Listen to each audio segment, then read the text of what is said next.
التوبة توبة كاملة، توبة غير كاملة، توبة نصوح، توبة غير نصوح، توبة صحيحة، توبة غير صحيحة.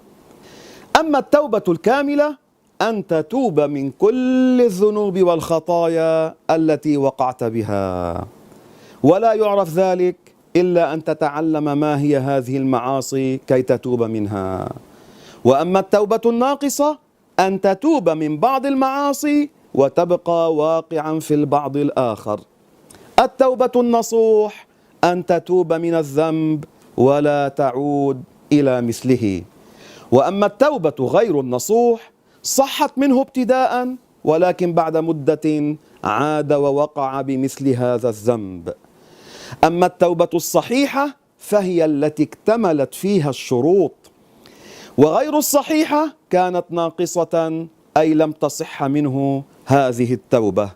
وشروط التوبة الندم، يعني التحسر في القلب، يقول في قلبه مثلا يا ليتني لم أفعل، وإن بكى فهذا خير، لكن لا يشترط البكاء.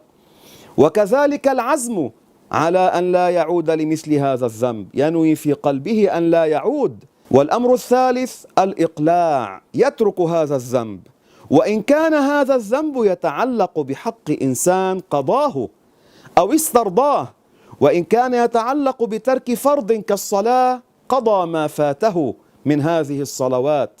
هكذا تكون التوبة. قال صلى الله عليه وسلم: التائب من الذنب كمن لا ذنب له. فعلينا بالتوبة أحبابي من الكبائر ومن الصغائر. المعصية الكبيرة يجب علينا أن نتوب منها، والمعصية الصغيرة علينا أن نتوب منها. قال صلى الله عليه وسلم: أتدرون من المفلس؟ قالوا: من ليس معه دينار ولا درهم يا رسول الله. فقال صلى الله عليه وسلم: المفلس هو الذي يأتي يوم القيامة ومعه حسنات كالجبال كثيرة، ولكنه آذى فلانا وظلم فلانا وأكل مال فلان، فيؤخذ من حسناته وتوضع للمظلوم. ماذا سماه النبي عليه الصلاة والسلام؟ المفلس.